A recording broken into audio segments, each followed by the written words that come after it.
When I hear the term dive watch, this is the watch that comes to mind.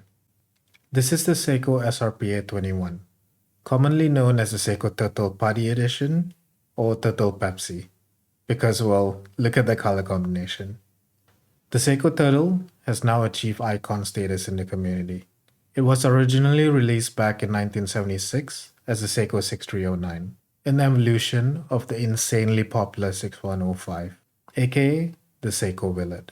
This PADI edition is part of Seiko's Prospex line, which stands for Professional Specifications. These watches are made to withstand professional use, unlike other offerings in the Seiko lineup.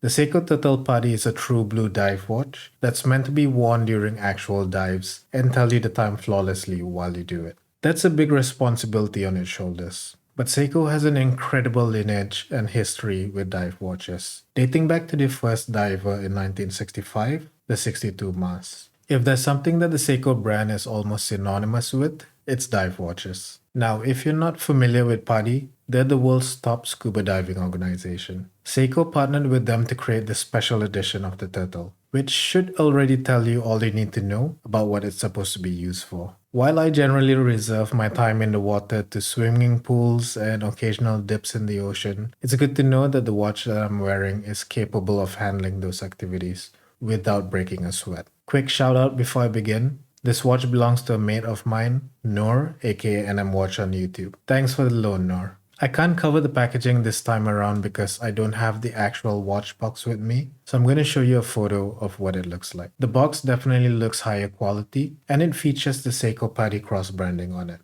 Now, onto the watch itself. It has a 45mm case, 48mm lug-to-lug, that on the stainless steel bracelet extends up to 52mm. It has a 20mm lug width, it's 13mm high, and it weighs 180 grams on the stainless steel bracelet. It comes with a Seiko 4R36 automatic movement, and depending on where you look at, the prices range from around $380 to sometimes $400 plus. This is what it looks like on my 6.5-inch wrist. It's a big boy, that's for sure. The case shape is where this watch gets its popular nickname from. It's a cushion style case that's mostly brush, besides the sloped sides that are nicely polished. It has a screw down crown at the 4 o'clock position that's protected by the crown guards. Although the case dimensions look large on paper, the cushion style case and short lugs makes it wear smaller than you'd expect. It's that little bit of Seiko case magic that is also found on your SKX line. The lugs are also drilled, which makes it easier for you to pop off the spring bar and try out different looks with different straps. The bezel is a 120 click unidirectional bezel with a Lume pip at the 12 o'clock. The red and blue aluminum insert is where this watch gets the Pepsi nickname. The first 20 minutes are colored in red, which has a use case in diving that I'm not going to try to explain. Well, because I don't dive.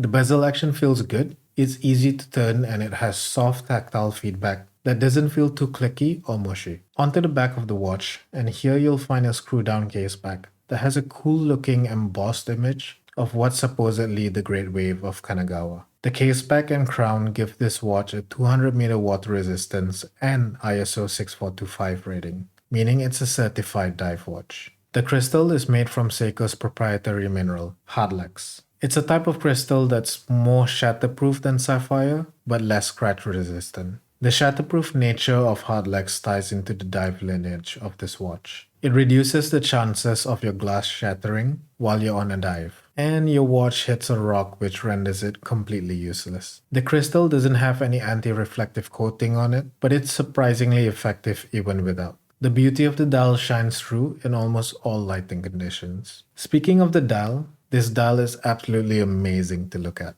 It's a gorgeous shade of blue that really grabs your attention every time you look at it. The sunray pattern plays really well with the light in very interesting ways. We have a day and date window at the 3 o'clock position and a chapter ring surrounding the dial. The chapter ring features painted white minute markers and red 5-minute markers all around. The hour and minute hand are polished in silver, and the minute hand is a polished red that provides great legibility against the blue background. Speaking of which, the pop of red on the dial elements and the bezel really go well with the blue on this timepiece. They just work. The indices are large, though I'm not sure if they're stamped or applied.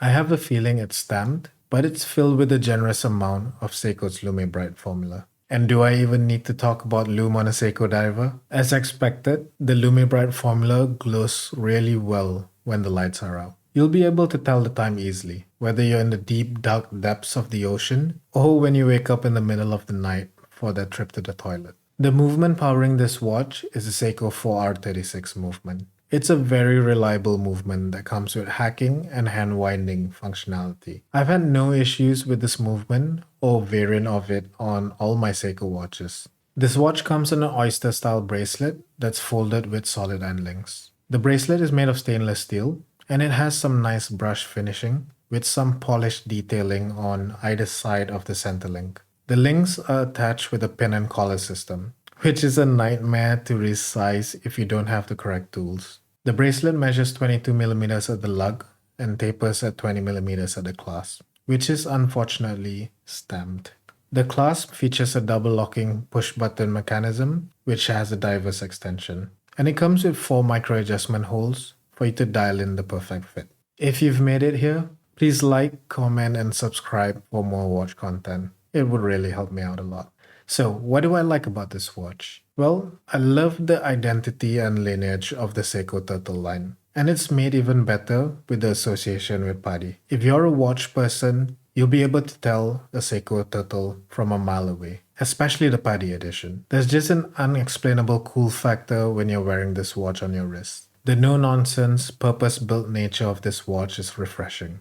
It knows exactly what it is, what it's designed to do, and it embraces it in all aspects with its build and design language. The colors of the dial, the dive time counter on the bezel, the red minute hand, the 200-meter water resistance rating that's ISO 6425 certified, all of these were chosen specifically for diving. There are some things I don't like about this watch though. You need to be blessed with a certain wrist size to be able to pull this watch off. It's huge and there's no getting around it. I'd say if you have 7-inch wrist or above, this watch will look proportional to you. On my 6.5-inch wrist, it looked just a tad too big for me. It might wear smaller if you put it on a nice rubber strap, but there's no going around it. This is a chunky dive watch. The other thing I don't like is the hardlex crystal. It definitely serves the purpose if you're a diver, and if you value the properties that hardlex brings. For me though, and I guess the same applies for a majority of you too, a scratch-resistant sapphire crystal would serve us much better than a shatter-resistant hardlex crystal. In fairness,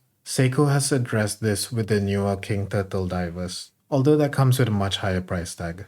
So to sum up, what do I think about the Seiko Turtle? Well, it's one of Seiko's most popular line of dive watches, and it's easy to see why. It's a look that's unique in the watch space and it has a story behind it. All that being said, is this the watch for you? If you're looking for that iconic turtle look and you like the PADI association, this is definitely a collectible timepiece that you'll appreciate. There's quite literally nothing out there that's like this. But if you like the turtle shape and you're not into the whole PADI thing, you might be better off going with the new King Turtle that comes with a better movement, ceramic bezel, and sapphire crystal out of the box. On the other hand, if you just want a great dive watch that's more versatile, the Orient Komatsu might be a better choice for you. And it even comes at a cheaper price. Check out my review of it to see how it compares. The Seiko Turtle PADI edition truly is a special timepiece, but with current market prices, it's getting much harder to recommend compared to some other offerings that can be found today, both from competitors and even Seiko themselves. Thanks so much for watching,